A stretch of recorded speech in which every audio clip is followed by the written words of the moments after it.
جی ناظرین السلام علیکم۔ 3 موضوعات پر آج بات کرنی ہے۔ پہلی بات تو یہ ہے کہ آج وزیر اعلیٰ سندھ مراد علی شاہ نے بڑے سخت الفاظ میں کہا کہ سندھ کا ایک قطرہ پانی کسی کو نہیں دینے دیا جائے گا۔ یہ جو نہروں کا ایشو ہے یہ بڑھتا ہی جا رہا ہے، ختم نہیں ہو رہی بات۔ اس کے پیچھے سندھ کی پیپلز پارٹی کی کیا حکومت اور حکمت عملی ہے، اس پر ہم بات کریں گے۔ دوسری بات یہ ہے کہ عمران خان کی بہنوں کو ملاقات کی اجازت مل گئی ہے، لیکن جن کو اجازت ملی ہے اس میں علیمہ خان نہیں ہے۔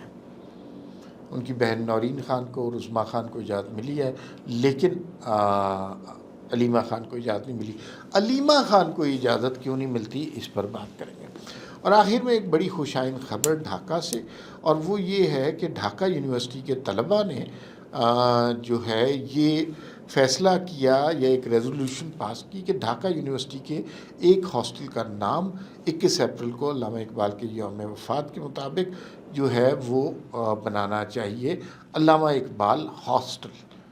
1947 میں جب ڈھاکہ یونیورسٹی کے اس ہاسٹل کا نام علامہ اقبال ہاسٹل تھا، پھر بعد میں چینج کر دیا گیا، اب دوبارہ یہ تحریک پیدا ہو رہی ہے۔ اس کے کیا معنی ہے، اس پر ہم بات کریں گے۔ اچھا، آپ سے درخواست ہے اس چینل کو سبسکرائب کر لیں، بیل آئیکن کو پریس کر لیں، چیزوں کو شیئر کیا کریں تاکہ یہ خبر دوسروں تک جلدی پہنچے۔ سب سے پہلے مراد علی شاہ کے حوالے سے بات کرتے ہیں۔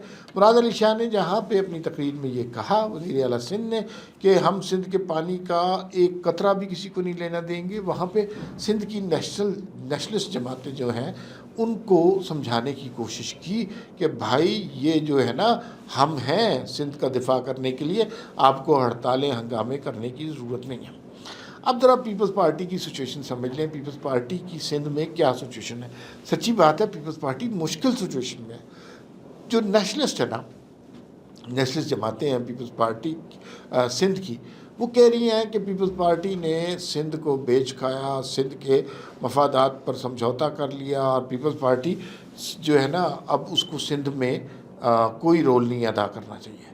پیپلز پارٹی کا ووٹ بینک مختصر ہوتا جا رہا ہے۔ کبھی یہ پاکستان کی بہت بڑی جماعت تھی، پھر یہ سندھ کی بہت بڑی جماعت تھی، اور اب یہ سندھ کے دیہی علاقوں کی جماعت ہے۔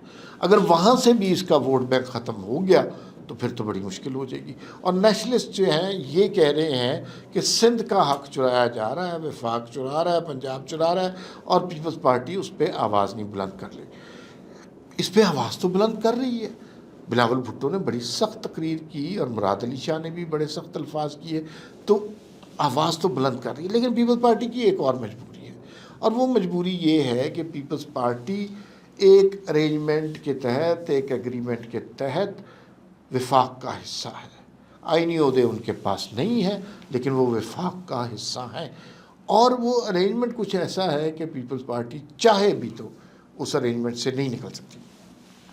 انہوں نے اس ارینجمنٹ کو آگے لے کے چلنا ہے، اس حکومت کو 5 سال چلانا ہے، لیکن جو سچویشن ان کے لیے پیدا ہو رہی ہے وہ مشکل ہے، اور اس ارینجمنٹ کو پی ایم ایل این بھی جانتی ہے۔ یہ یاد رکھیے گا کہ اس ارینجمنٹ کی دشواریوں کو پی ایم ایل این بھی جانتی ہے۔ تو بلاول بھٹو کو اپنی پیپلز پارٹی کو بچانا ہے نیشنلسٹ سے، اور اس طانے سے کہ پیپلز پارٹی نے سندھ کو بیچ دیا، سندھ کے مفادات کا سودا کر دیا۔ دوسری جانب اس نے وفاق میں بھی اپنی پوزیشن قائم رکھنی ہے، کیونکہ آنے والے دنوں میں کوئی پتہ نہیں کسی وقت حکومت کا کرہ بلاول بھٹو کے نام نکل آئے۔ یہ ساری صورتحال ہے۔ اچھا، اب یہ جو وفاق میں جو جماعتیں ہیں نا، یہ ایک جماعت ہو گئے ہوئے ہیں، یہ بات سمجھ لیں۔ اب ان کے نظریات نہیں رہے، اب سارے ایک ہی صف میں کھڑے ہو گئے ہیں، تو اب ان کے پاس ایک دوسرے کی مدد کے سوا چارہ کوئی نہیں ہے۔ بلاول بھٹو کی مدد کو بلاول بھٹو نے بڑے سخت الفاظ استعمال کیے نہروں کے خلاف، پنجاب ہمارا حق کھا گیا اور اس طرح کا۔ بلاول بھٹو کے ریسکیو کو کون آیا؟ بلاول بھٹو کے ریسکیو کو رانا ثناء اللہ آئے، نون لیگ کے، اور انہوں نے کہا کہ بھائی یہ جو معاملہ ہے نا یہ بہت خراب ہوتا جا رہا ہے، تو میں یہ سمجھتا ہوں کہ بلاول بھٹو نے جو گفتگو کی وہ جوش خطابت میں کی، اس کو معاف کر دینا چاہیے۔ تو بلاول بھٹو کو ریسکیو رانا ثناء اللہ کروا رہے ہیں، اور کہہ رہے ہیں کہ پھر رانا ثناء اللہ اس معاملے میں بار بار یہ کہہ رہے ہیں کسی صوبے کا حق نہیں مارنا چاہیے، ایک قطرہ بھی کسی صوبے کا پانی نہیں لینا چاہیے۔ یہ پیپلز پارٹی کو بیان دینا چاہیے، یہ رانا ثناء اللہ دے رہے ہیں۔ رانا ثناء اللہ نے شرجیل میمن کو فون کیا اور سندھ کے لوگوں کو مطمئن کرنے کی کوشش کی کہ بھائی یہ جو پیپلز پارٹی آپ کے حق میں کام کر رہی ہے، رانا ثناء اللہ بتا رہے ہیں، آپ کے خلاف نہیں ہے، پیپلز پارٹی نے سندھ کو بیچ نہیں دیا۔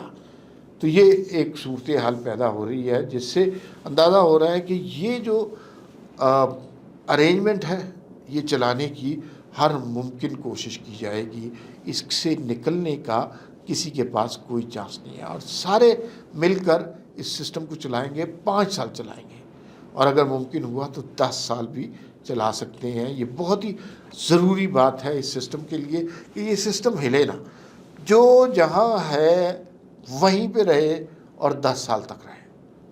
یہ والی سچویشن اب ہم نے دیکھنی ہے۔ پیپلز پارٹی کی دوہری مجبوریاں ہیں اور وہ ان دوہری مجبوریوں سے نبردآزما ہو رہی ہے۔ دیکھیے آگے مزید کیا ہوتا ہے۔ اب ذرا ڈھاکہ یونیورسٹی کے حوالے سے بات کرتے ہیں۔ 1947 میں جب پاکستان بنا تو بنگلہ دیش مشرقی پاکستان تھا، پاکستان کا حصہ تھا۔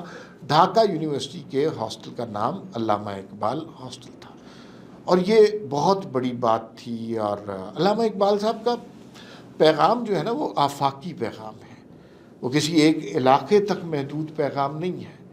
علامہ صاحب کا مثلا بہت زیادہ امپیکٹ ہے ایران میں، کیونکہ علامہ اقبال کی بنیادی شاعری فارسی میں، اردو میں ان کا کلام کم ہے، تو اگر آپ فارسی نہیں جانتے تو آپ علامہ اقبال کو سمجھ ہی نہیں سکتے۔ تو ایران سمجھتا ہے اور ایران علامہ صاحب کا بے حد احترام کرتا ہے۔ فارسی کی ایک شاخ ہوتی ہے دری، اس کو افغانستان سمجھتا ہے، وہ بھی علامہ اقبال کا بے انتہا احترام کرتے ہیں۔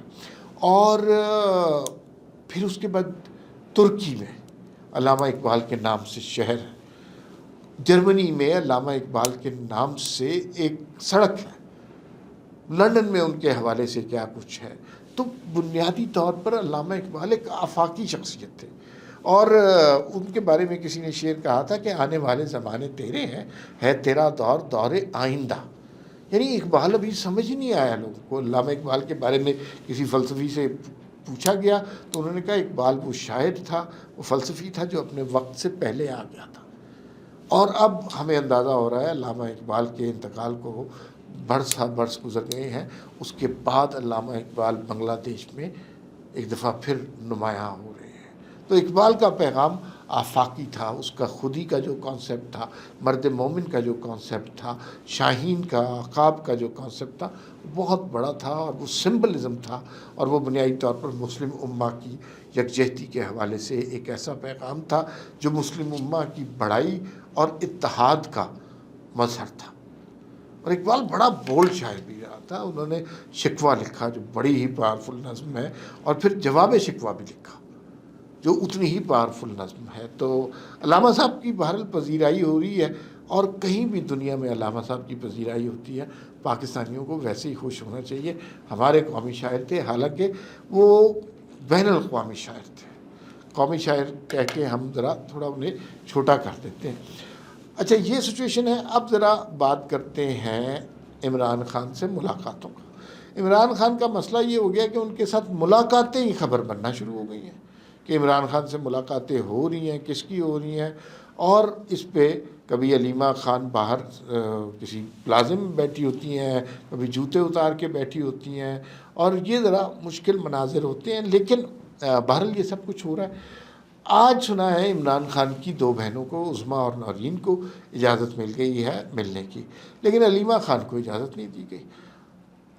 کیوں علیمہ خان کو اجازت نہیں دی گئی؟ اس کی بنیادی بات یہ ہے، علیمہ خان سوشل میڈیا کے جو ہینڈلر ہیں امریکہ میں، ان کے ساتھ رابطے میں، اور وہاں سے چیزیں چلاتی ہیں، اور پھر اس سے لوگوں کے لیے ریاست کے خلاف جو پیغام ہوتے ہیں وہاں سے دیے جاتے ہیں، فوج کے خلاف جو پیغام ہوتے ہیں وہاں سے دیے جاتے ہیں، نوجوان نسل کو لڑائی مار کٹائی پر جو مجبور کیا جاتا ہے، انتشار پھیلایا جاتا ہے، فیک نیوز دی جاتی ہے، اس کی سرغنہ علیمہ خان ہے۔ تو علیمہ خان کو تھوڑا سا مزہ چکھایا جا رہا ہے، لیکن جو مناظر ہیں بہرحال وہ تکلیف دہ ہیں کہ عمران خان کی بہن ہے اور وہ ملنے کے لیے در بدر پھر رہی ہیں، ملنے کی اجازت نہیں ہے، لیکن جو وہ کام کرتی ہیں وہ بھی بڑا خوفناک ہے۔